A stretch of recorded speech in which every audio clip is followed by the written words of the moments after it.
بسم الله الرحمن الرحيم. ألف لام را كتاب أحكمت آياته ثم فصلت من لدن حكيم خبير ألا تعبدوا إلا الله إنني لكم منه نذير وبشير وأن استغفروا ربكم ثم توبوا إليه يمتعكم متاعا حسنا إلى أجل مسمى ويؤت كل ذي فضل فضله وإن تولوا فإني أخاف عليكم عذاب يوم كبير إلى الله مرجعكم وهو على كل شيء قدير ألا إنهم يثنون صدورهم ليستخفوا منه ألا حين يستغشون ثيابهم يعلم ما يسرون وما يعلنون إنه عليم بذات الصدور وما من دابة في الأرض إلا على الله رزقها ويعلم مستقرها ومستودعها كل في كتاب مبين وهو الذي خلق السماوات والأرض في 6 أيام وكان عرشه على الماء ليبلوكم أيكم أحسن عملا ولئن قلت إنكم مبعوثون من بعد الموت ليقولن الذين كفروا إن هذا إلا سحر مبين ولئن أخرنا عنهم العذاب إلى أمة معدودة ليقولن ما يحبسه ألا يوم يأتيهم ليس مصروفا عنهم وحاق بهم ما كانوا به يستهزئون ولئن أذقنا الإنسان منا رحمة ثم نزعناها منه إنه ليئوس كفور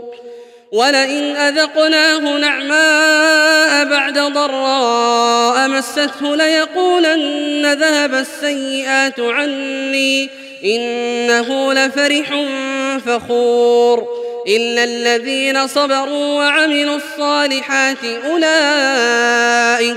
أولئك لهم مغفرة وأجر كبير فلعلك تارك بعض ما يوحى إليك وضائق به صدرك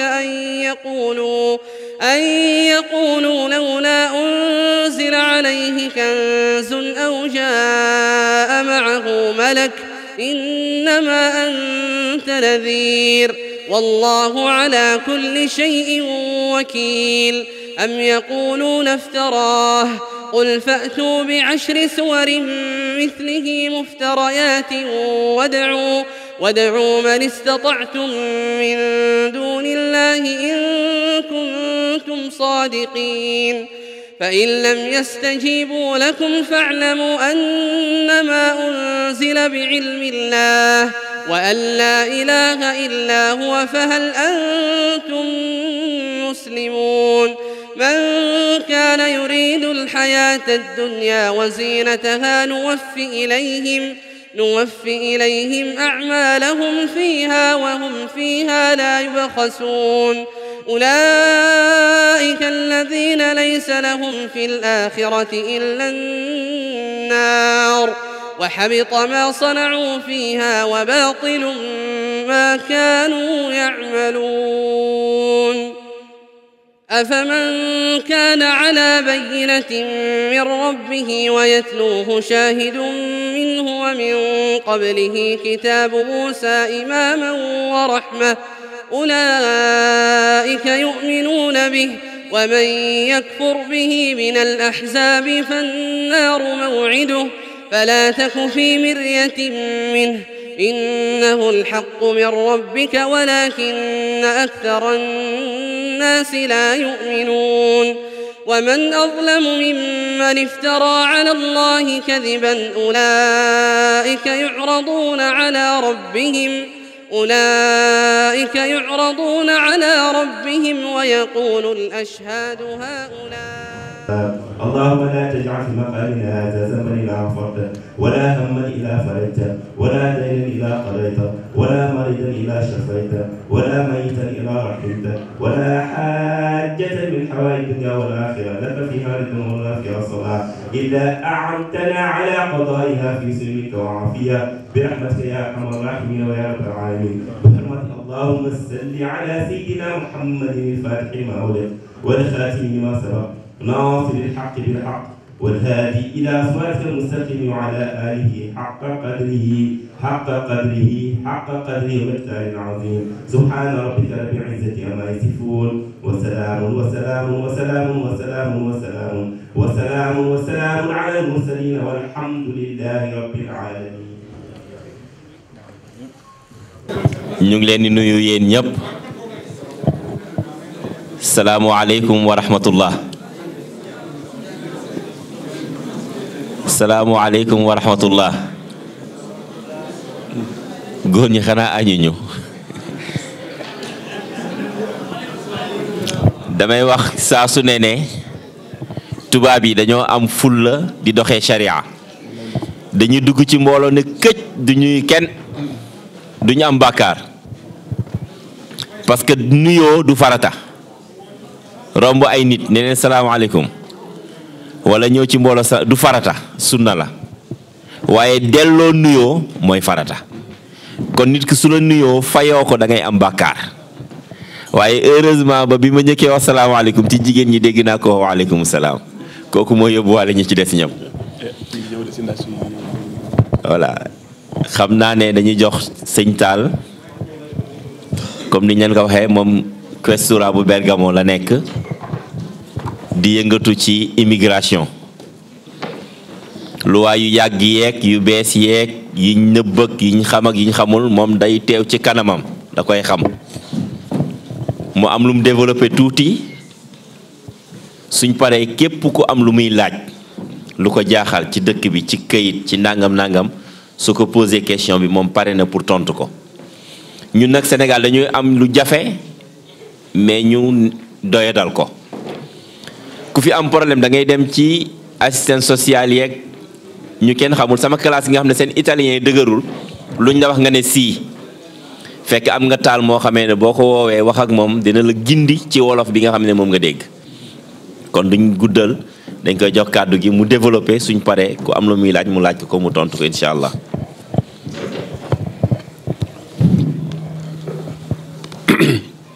auzu billahi mina sheytaani rajim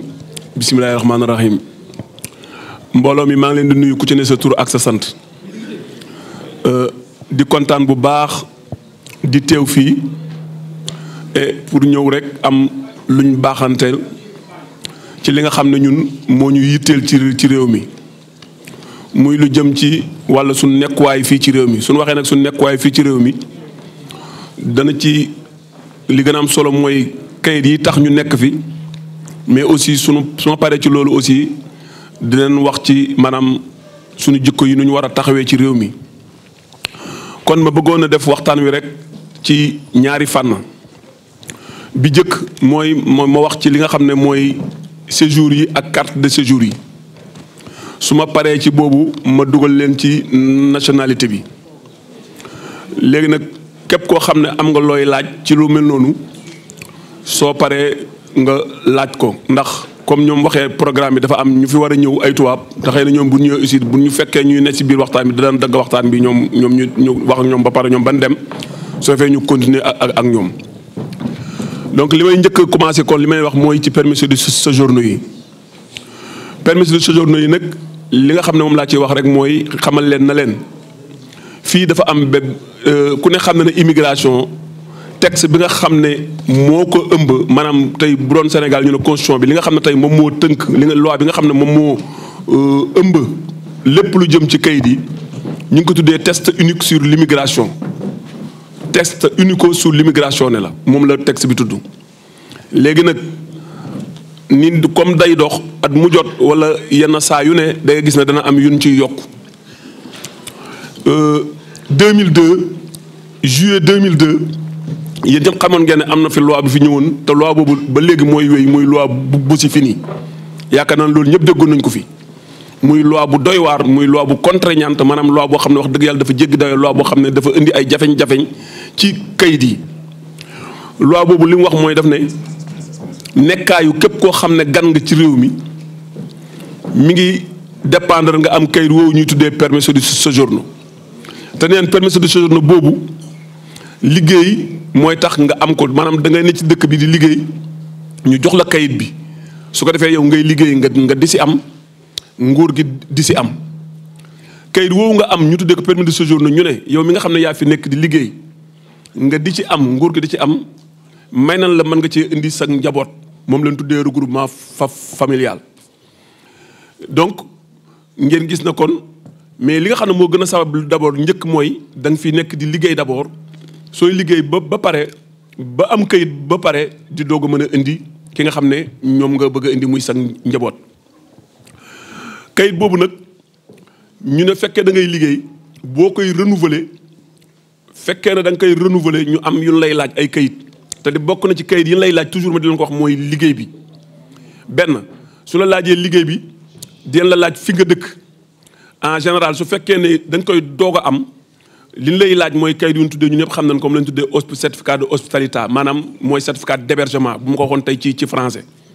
mooy kayit yi wane ne yow yaa ngi dëkk béréb sàngam kooku mooy ki nga xam ne day doog a am séjour parce que amagul résidence sax amagul résidence maanaam kenn bindugu ko ci ab commune kooku dañ koy laaj hospitalité boobu mu indi ko ak yi nga xam ne moom moo ci laxasu muy maanaam liggéey bi laaj ko aussi mu photocopie passeport am boole ko si te léegi ku ne xam na ne dootul laaj te léegi contrat de lavoro li ñuy laaj mooy lu ñu tuddee modèle unico lave modèle unico lave mooy yow ki nga xam ne jëloon nañ ko depuis 1998 kooku su fekkee ne amagul te bëri na ci ñoo xam ne amagul maanaam carte de séjour wala amagul maanaam kii buy renouveler séjour bi day dem ci ki nga xam ne fii lay liggéeyee rek su doon ko laajee rek dañ ko koy stampel jox ko moom la ñu tuddee modèle unico lave pour wane diw mi ngi liggéey fii ci kii bi rek bu njëkk bu ngeen seetloo ne daal dina laaj ay contrat de lavoro mais contrat bi duñ ko laajee te léegi mooy modèle unico lave bi moo xam ditaa bi la moo xam agence ngay liggéeyee moo xam feneen foo mën a liggéeyee mais sa datoo de lavoro daal moom boo ko laajee moom dana la ko jox fekkee ne liggéey yu kër la moom loolu lay jox moom tuddee dénoncé di rapporté di lavoro moom ngeen gis mooy maanaam ñi liggéey ci kër yi loolu IMS moo koy boo defee syndicaliste yi dana la koy defal envoyé ko IMS wane na man kat diw sàngam maa ko jël mi ngi may liggéeyal kon loolu am na si léegi nag renouvellement bi comme ni la wax séjour yi su fekkee ne da ngay liggéey nga dugal ko dana la may 2 ans moom mënut a weesu te ñaari at séjour bi moom du weesu ñaari at maanaam ci lu gën a bëri léeg-léeg ñu defal la 1 an 1 an bi aussi foofu dina ma ci dellusi léeg-léeg nit na ma man dugal naa contrat indéterminé mais 1 an rek moom lan ma may yoon dafa wax ne su fekkee ne yow da ngay doog a da nga doon liggéey exemple ñu ci ëpp nag loolu lay demee maanaam yow amoon nga séjour 2 ans ñu mayoon la séjour 2 ans séjour 2 ans bi jeex fekk yow fa nga doon liggéeyatoo fi nga bàyyi foofu nga am beneen liggéey ñu jël la indéterminato soo renouveler dañ lay may 1 an parce que ñoom dañuy wax ne dañuy xaar ba nga renouveler waat fekkaat yaa ngi ci liggéey boobu nga nekkaat ñu doog laa may 2 ans mooy indi léeg-léeg nit am contrat bu bees dugal ñu ne man de 1 an doo nga lañ ma may effectivement 1 an lañ lay may parce que dañuy wax ne dañuy xool ndax yow liggéey bi nga nekk da nga ci saxam doo ci sax te loolu li ko indi du dara lu dul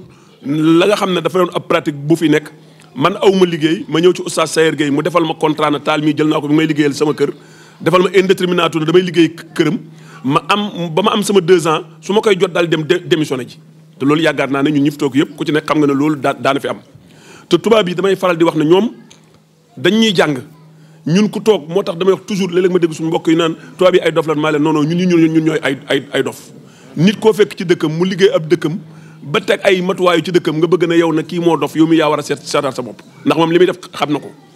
te damay wax ne ñoom li ñuy def ñoom xoolul ne yow intéressé na la wala moo yow loolu la arrangé wala arrangé wu la ñoom li nga xam ne lan njort leen bëgg na lii leen moo ñuy doxal suñu réew mi ñoom ci loolu lañ koy tegee donc loolu te dama bëgg di ci attirer attention nit ñi bu baax a baax a baax a baax donc ma kon ne ci affaire bi donc yooyu mooy tax léeg-léeg nga dugal ñu may la 1 an beneen bi aussi moom lañ tuddee attese occupation ne moom ngay dégg toujours suñu mbokk yi rek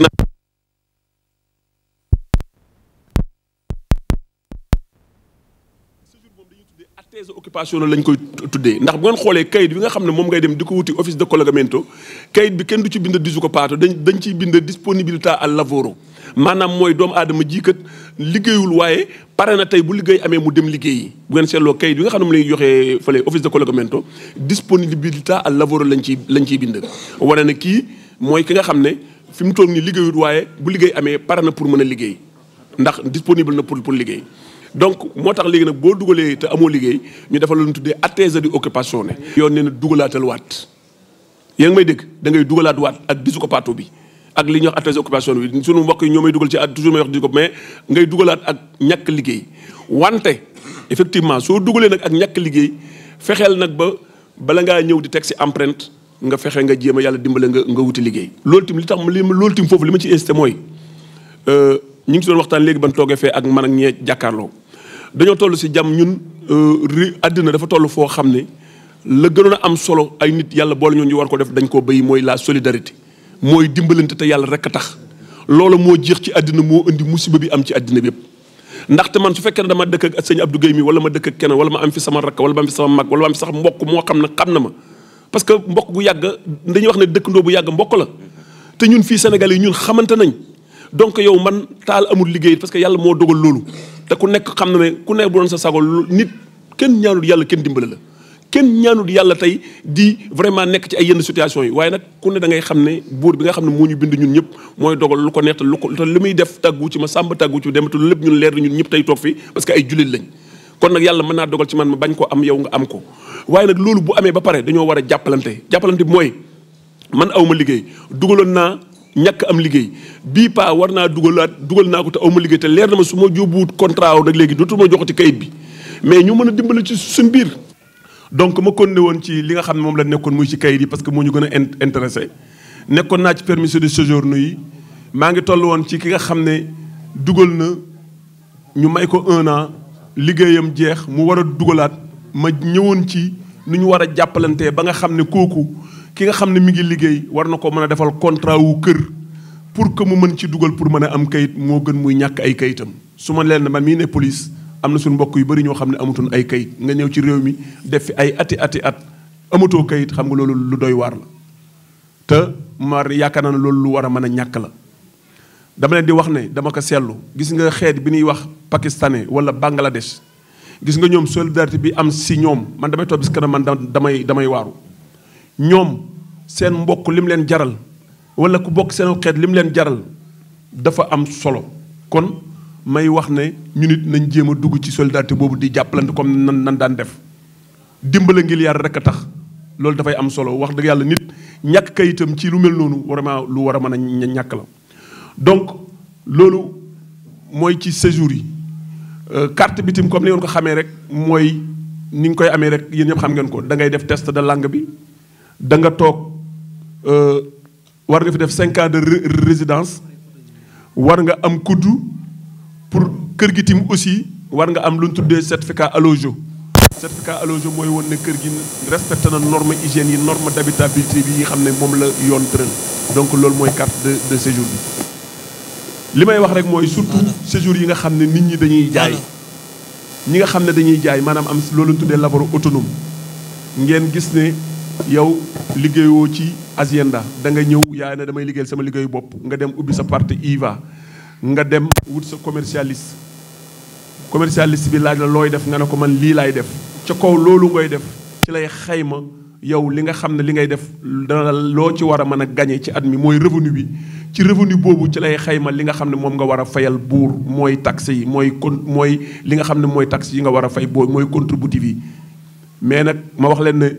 jamono yii at yii ba léegi nii may wax ak yow nii am na suñu mbokk yu bëri problème boobu la ñuy am ndax da ngay dugal sa kayit questura bindal la na la versamento previdenziale wana la yow fayoo woon ay taxe fayoo ko woon na la demal nga ñu defal la ratisation ni nga indi ko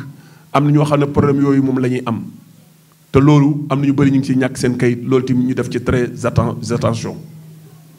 beneen bi may wax mooy muy information te xam ne nit ñi xam nañ ko mooy lu ñu tuddee cohésion familiare lan mooy cohésion familiare cohésion ku nekk xam na ne nit mën nga indi sa jabar sa papa sa yaay wala sa doom lu fekk nekkul majeur nga loolu ku am séjour laay wax wala ku am carte ñëwaguma ci nationalité bi ñooñu xam nga ne mën nga la defal lu ñu tuddee regroupement familial muy sa jabar muy sa doom muy sa yaay muy sa papa muy sa goro bu jigéen wala goro bu góor loolu tim ma boole ko si pour ngeen xam ko yooyu tim mën nga la defal regroupement familial léegi su fekkee ne loolu defloo ko ñii ma la limal am ku ci ñëw fii yoon nee na mën nga ko defal lu ñu tuddee cohésion familiale lan mooy cohésion familiale mooy ki nga waroon a defal regroupement familial réew ci réew mi visa la fi ñëwee exemple moo xam visa ba jeex na yoon nee na kooku mën nga koo defal kayit comme su fekkoon ne da nga koo indi woon mu jógee dëkk ba ñëw fii waaye nag foofu dafa am rek kayit buy am solo boo xam ne da nga ciy am mooy su fekkee ne sa jabar la war nga indi certificat de mariage bi buñ traduire légaliser ko mu war a jógee Sénégal mais duñ ko jëlee consulat bi comme ni ñu bëri dañu koy xalaatee kayit boo xam ne Sénégal lañ koy defaree Sénégal lañ ko war a traduire légaliser ko foofu yóbbu ko ca ambassade Italie ba foofu bu ko defee kooku soo ko amee mën nga koo dugalal fii kayit poste lay jaare nga dem ñu compilareel ko lan doon laaj fekkoon nañ ko indi woon regroupement yooyu lan lay laaj différence bi mooy du koy dem préfecture di jëli rendez-vous waaye da ngay dem syndicaliste rek ñu compilareel la nga daal di koy dugalal séjour su ko defee day séjour bi muy génnee mooy séjour boo xam ne day nekk séjour motivé familial yi donc boobu ngeen xam ko moom lañ tuddee cohésion familiale boobu mën ko ci def voilà léegi comme temps bi dafa xaw a kii yooyu léegi ma ñëw ci nationalité bi suñ paree aussi laaj yi bu ngeen laajee ñu ko ñëw ci nationalité bi waaw après waaw léegi ma ñëw ci nationalité bi parce que nee na après oustaz si ngi ñëw te xëy na bu ñëwee kon dañuy commencé comme temps bi dafay am léegi yéen après sama numéro danaa ko jox ñii ku soxla ku am question nga après boo ma wooyee rek man incha allah man naa la ci tontu. nationalité bi li ma ciy wax rek mooy lenn moo dina gisoon ngeen ne nationalité bi ci 5 octobre bi passé dafa am benn décret bu ñu tuddee décret de sécurité moom la ñu tuddee décret de sécurité bu nga xam ne moom la ministre de l'interne bi daal di génnee ay coppite yu bees yu ci am. muy wax ci nationalité bi ngeen gis na nationalité bu njëkk boo ko daa déposé ci fay bi dañ daa fay 200 euros léegi yokk na fay bi 250 euros beneen bi mooy nationalité da doon wax ne mën nga xaar 2 ans boo xaaree 2 ans et quelque mu génn léegi nee na xaar bi mën a dem ba ci 4 ans alors waxul ne déggu leen foofu ti ma leeralal fi kenn waxul ne boo ko dugalee faw da ngay toog ñeenti at mu doog a génn loolu tamit bëgg mu leer dañu wax ne intro mooy diggante fi nga ko dugalee mën naa dem ba ci ñeenti at am na ñu bëri ñoo xam ne dugal nañ ko matul ñeenti at mi ngi commencé génn bien vrai que Salvini fi nekk donc loolu lépp mi ngi dépendre ci la nga xam ne moom nga dugal ak saytu yoon yi xool ak la cay am te nationalité ñaar yi ñoo ko mën a gàllankoor pour ngeen dégg ko mooy ku nga xam ne dangaa am lu ñu tuddee précédent pénal yi te précédent pénal yi bitim dafa am yan précédent pénal yi mooy tax ñu mën ko doo ko mën a am beneen bi si topp mooy ñu ne nit ki dañ koo jàppee ci affaire ay wàllu ay terrorisme wala ak affaire yooyu mu nekk lu ñu tuddee ennemi public kooku du ko mën a am loolu la ñu wax ñooñu loolu mooy yi koy gàllankoor bokkut ak nag condition yi nga xam ne moom lañ la wax ne war nga ko am lenn dama ciy préciser maanaam ci kudd yi dama ciy préciser dara parce que léeg-léeg suñu mbokk yi ñu bëri dañuy bañ a dugal naan la man dañ la ma kudd bi nga am baaxul loolu nangam damay wax ne déglu leen baax li ma leen di expliquer kudd yi ñetti at yu mujj yi lan la wax ma joxe exemple yow at mii liggéeyoon nga par exemple supposons am nga 7000 euros beneen at mu ñëw yàlla def nga am 12000 euros beneen at ñëw nga am lu ko ëpp wala nga am lu ko yées dépendre bul ne waxul na la kudd yi yëpp dafa war a maase dafa war a yéen mën ngaa am par exemple parce que ñoom li leen soxal ci mbir mooy wane na yow nekkoon nga fi loolu nga liggéey am nga loo fi nekkee woon léegi nag loolu seeni valutationnel dañ koy valutare donc loolu moom dafa am solo beneen bi am solo mooy lu jëm ci fukki at yéen wax ne war nga ka fi nekk loolu tim am na moodu yu bëri suñu mbokk yu bëri di indil ay problème parce que fukki at de résidence ininterrompue mooy dañ lay wax ne la war nga démontrer na yow maanaam tey soo ko bëggoon a dugal ci 2019 bii li ko dalee ci at mii ba fukki at ci gannaaw waroo benn yoon sa résidence dagg fi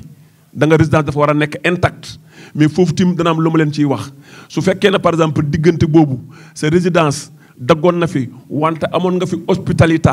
maanaam mu lu wane ne par exemple supposons exemple parce que xam nga résidence soo dëkkoon Adara San Martino di toxu via Danica sa résidence duñ ko dagg loolu transfert lañ ko tuddee trasferimento di résidence lañ ko tuddee mais boo nekkoon via Danica nga seen kër gi ñu nangu ko wala kër gi am problème ñu nangu kër gi ñu dagg seen résidence bi commune bi dagg ko perte nga résidence foofu amutoo résidence ndax dañ ko cancellare comme ni ngeen ko moo di waxee cancellare foofu amut leen fa résidence nga dem Bergamo wala nga dem beneen dëkk nga agsi dem fekk fa Oustaz Sayer Gueye mu defal la hospitalité léegi ñu xool ci diggante bi su fekkee ne diggante bi jéggiwul dayoo maanaam matul at wala matul plus de 6 mois loolu tim ñoom dañ koy valutaare mais bu ñu xoolee xam ne kii kat daggoon na résidence via daanaka mais gis na ne yoroon na benn hospitalité bu wane ne moom wanoon na mi ngi parce que ñoom li ñu bëgg mooy nga nekk si dëkk bi ñoom dañuy wax ne waroo am at moo xam ne ñoom boo ñàkkee résidence rek dañuy wax ne kon ñoom dañuy jàpp ne nekkoo fi parce que ñoom ñun ni ñuy xalaatee ñoom xalaatewul noonu ñoom dañuy wax ne nit bu nee ci ab dëkk fi mooy am na fu war a dëkk am na fu ñu ko war a mën a localiser donc loolu ngeen war a jàpp ci affaire boobu donc loolu mu nekk muy lu am solo beneen bi mooy jàng bi léegi boole nañ si benn test boo xam ne wax ne boo dugal nationalité léegi da nga dugal benn lu ñu tuddee certificat attestation di connaissance de la lingua italiano boo xam ne moom la ñu tuddee B1 boobu tim dañ ko ciy laaj léegi donc yooyu yëpp mu nekk yu nga xam ne ci nationalité bi moom la nekk ñu waroon ko kii voilà donc nag comme neen oustaz yi nga ñëw ñu dagg ñu donc ñu ngi gërëmaat di santaat ñëpp ba loolu gën a xóotaat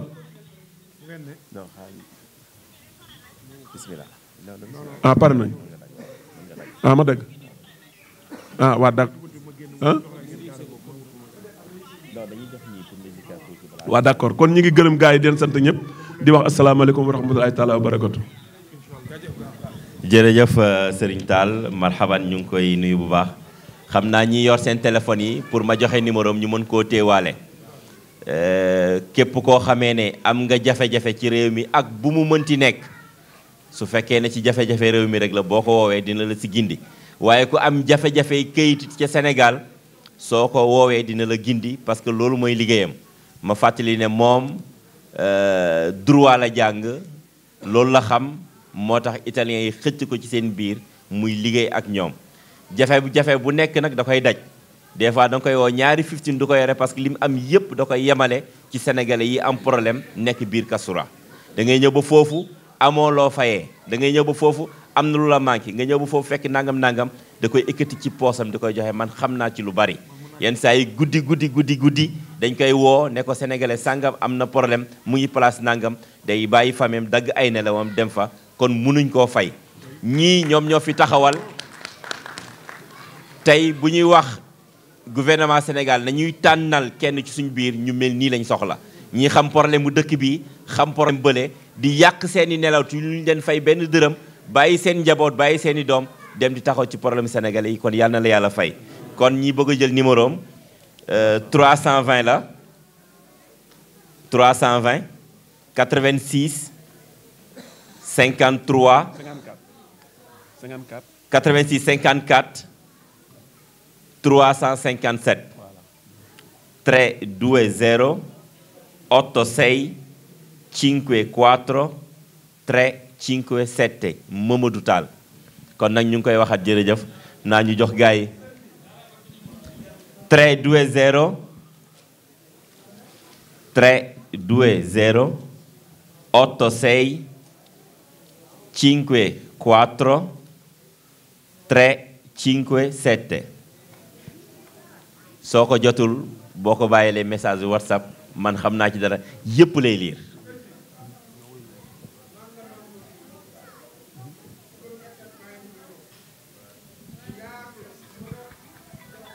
macha allah dëgg la du taxam lu kenn macha allah ñu jox zikarkat yi ñu tooyal xol yi ci Seydina Muhammad en attendant oustaz ñëw macha allah.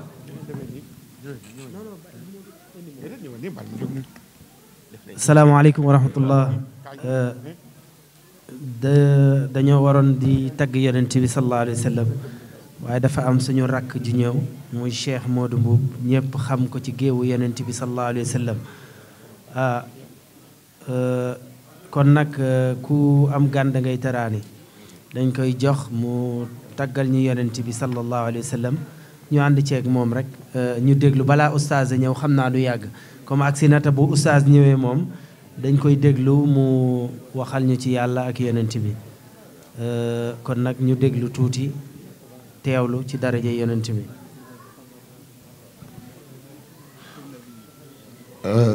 mbooloo mi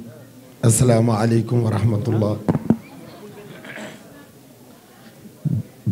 jërë ngeen jëf. ñoo ngi nuyu di ziyaare ñi nekk ci salle bi yépp di ziyaare bu baax kilifa gi nga xam ne moom la ñuy xaar ci jataay bi di oustaz Alioune Sall ñu nekk ndoon moom Sénégal xam ko bu baax naw ko bu baax ngir li muy def ci diine di ziar président ak kilifa yi toog nii ci kaw yépp di ñaan li nu fi wax mu néew mu bari yal na ko yàlla def yiw ak tuyaaba dotti ko ci sangu sang yi sayyiduna Muhammad sallallahu alayhi wa sallam di ñaan sunu teewaay ci seen biir yàlla na doon yokkute ku ci nekk li nga bëgg ci réew mi yàlla na lu ko yàlla yombalal ba nga mën a dellu Sénégal ci jàmm ci barke Seyduna Muhammad ya rabbana ya rabbana ya waahibal muraadi Cheikh Saadu Lebi neena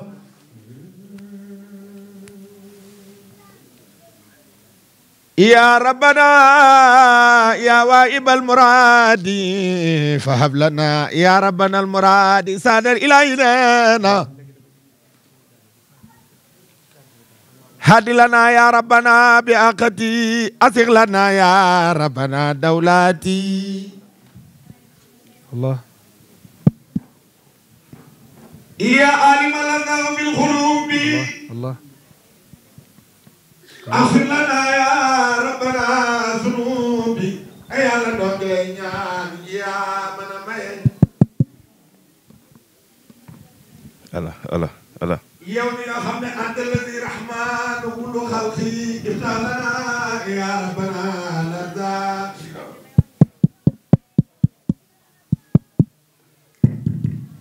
bi jaahi sayyidi imam al arabi wa ajami badru hashimi wa bi khuraysi sayyidi al tiyusi malak lana ya rabbana nufusi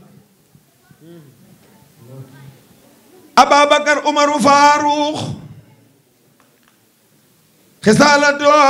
شهادة صديقي وبجاي عثمان ذي نورين أجلنا مقام علي أيضا بجاي فاطمة البتول وبديا محمد رسول الله وبحسين وحسن بعبد الله الكامل نبدفني نماغل سيدنا محمد بشيخنا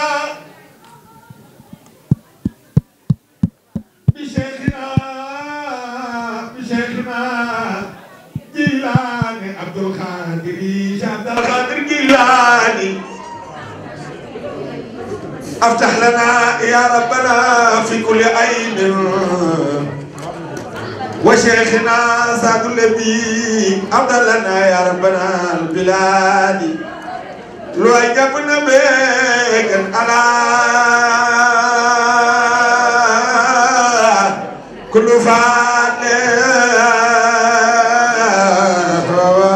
فلا فنا أحب رسول الله ويدان ويمن أحب رسول الله ويدان ويمن محمد رسول الله كيف كانت المدينة صلى الله عليه وسلم محمد رسول الله دفلتني نمانغل سيدنا محمد صلى الله عليه وسلم وللما تتبع عيني بيض وكنتا مرمرنا صلى الله عليه وسلم وبدا للوجود منك كريم يبنى من كريم آباء كرماء نصم تصم الغلا بأولاء خلدنا نجوما زوجا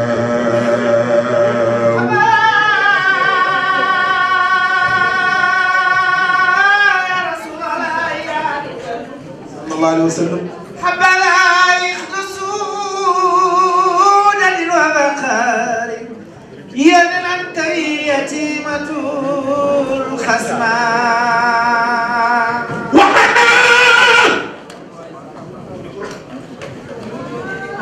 وبدا للوجود بك كريم كريم الآباء كرماء بابا يانا تصب الغلا بغلا ونيب دفنين ومجل سيدنا محمد صلى الله عليه وسلم تصب الغلا بغلا خلدنا نجوما جوزاء حبا يا رسول الله يا جوجل حبا يقدسون وفقار يدا أنت فيه يتيمة الخصماء يدا ومحيا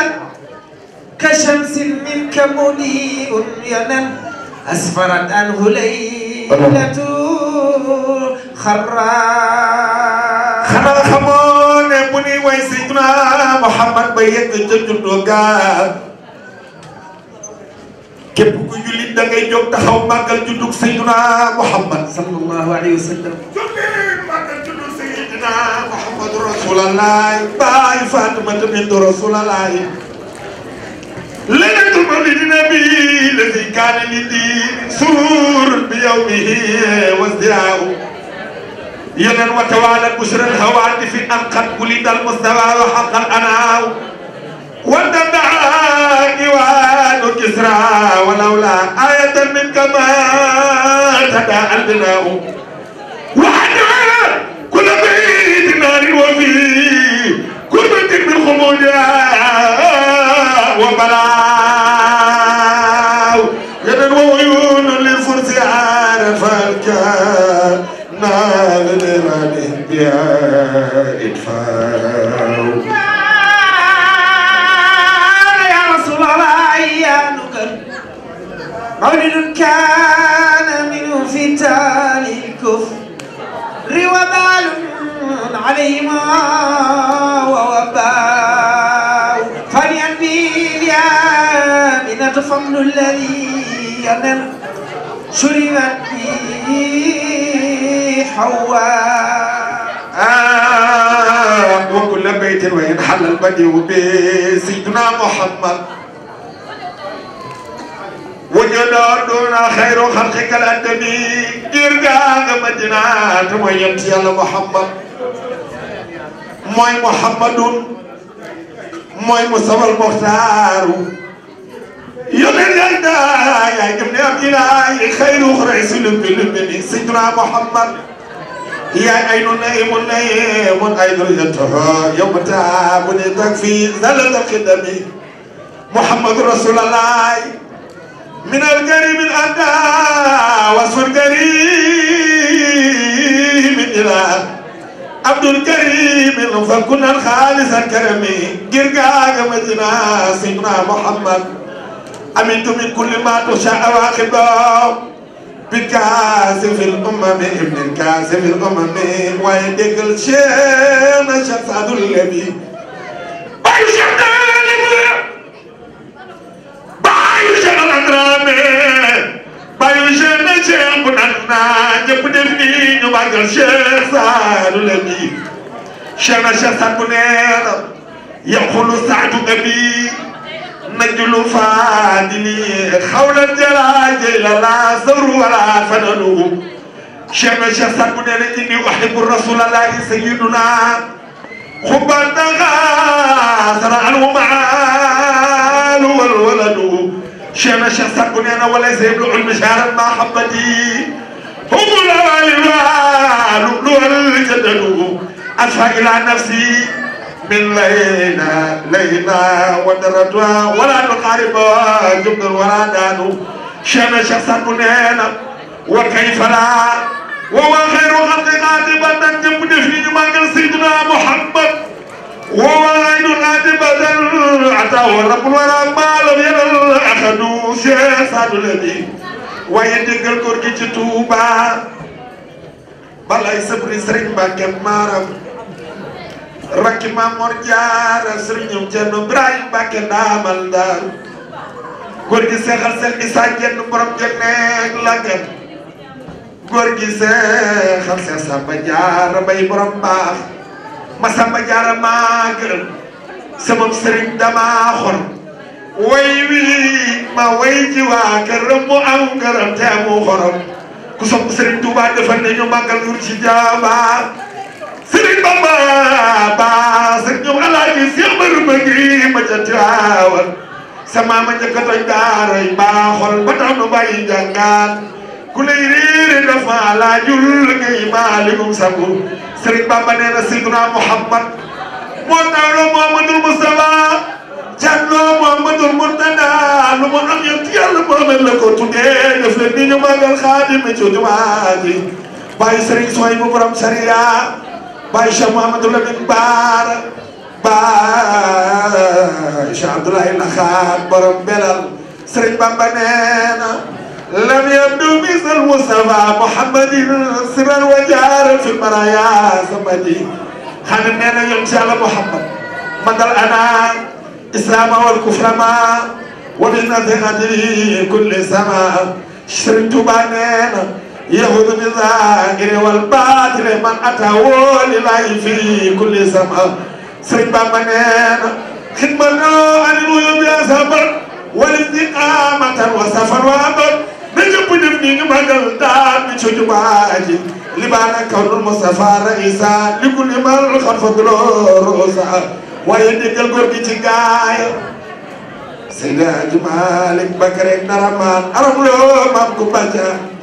ماي بنك مالك بات بنك بكما بنك يتدوم بنك نار كسب باي سرين بابا كرسي borom mo ne kaarate bayu Alaaji Abdu Ismaalik mi ni jooy te noppeegunu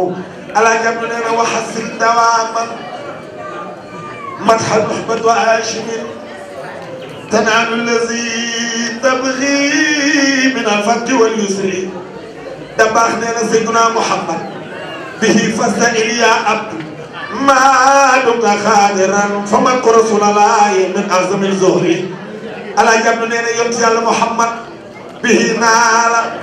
ما نال رجال المراتب من الملك الألامي جلد عن الخسر فمن رسول الله أحمد مدتي محبته في قلبك نفس السهر أياما بالخيرات يا سيد الورى وكل دقتي خمرني مويت يا محمد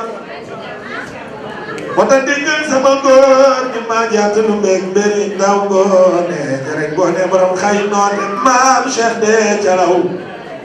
Cheikh de Calaw nee na yonent Yàlla Muhammad hamdan li bàyyi si nabil Mustafa xayru nabi zul ula wal irtiba suma salaata rabbana latifi ala nabi si nasaba sharif Cheikh de Calaw nee na wa ba'du fa'lam anna xayral muxtani min ba'di kitaabil haadi nasabil umami li annahu anzaamu lil jinaani wa yasrafu suduuri lil iimaani Cheikh de Calaw nee na fa hakka maa jama'tu minhu fi siraa minhu fakum bi ilmi xabiiraa samaytu bi hadhihi al-masaa'ibi fi nasabil muxtaari xayril waa'ibi arjuu min al-ilaahi an yakuna لو جميع الناس يقرؤون نسب خير خلق هذا شاعر هو محمد ابن عبد الله عبد الاله نجل عبد المطلب ابن العرب هاشم خير العرب وابن شريف قولي عبد المناف ابن خسين ابن كلاف بلا خلاف جنب دفني جمال سيدنا محمد عبد العيب عبد العيب Fatima imam pour tey fa maamam waaye yàlla taggewu ko loolu yàlla way sayyiduna Muhammad nee na ku la gën jikko la gën wa innaka ala xuluqin azim wa bil muminina raufur rahim sayyiduna Muhammad rasulullahi ah ñi ngi jéggalu dafa mën lu war a ñàkk rek waaye mbir bi ki ko war a taxawee mi ngi nii yegg si dañ ko doon téel rek ba mu ñëw ñu jox ko yëfam muy sunu baay al Oustaz Alioune Sall yal na yàlla guddal fan ñuy daje Ndakaaru ci programme yu bari yoo xam ne dama fay taxawee nii di tagg yonent bi moom mu war a taxawee conférence ñu ngi koy ñaanal bu baax yal na yàlla yokk ko ndax moom li muy def ci diine ji dafa leer boo xam ne amul kenn kuy déglu Oustaz Alioune Sall te nam ma wàññi ko jëm ci suñu borom te yàlla du la ci dimbali ba nga def ndax dina la teg ci yoon wu leer te boo ko toppee di nga gindiku ba tegu ci yoonu siraatal mustaqim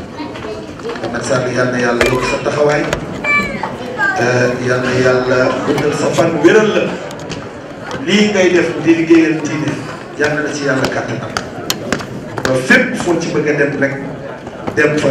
mottali ko ci barke yonent Yàlla Muhammad sallallahu alayhi wa sallam ñu ngi lay ziyaara bu baax di dellu di la nuyu bu baax asalaamaaleykum wa rahmatullahi taala wa barakatuh.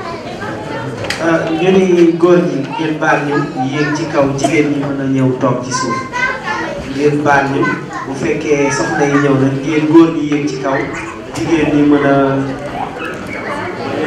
waaw mën ngeen a toog ba soxna yi ñëw ngeen yéeg ñu leen koy ñaan rek ci daraja Yonent bi sallallahu alayhi wa sallam.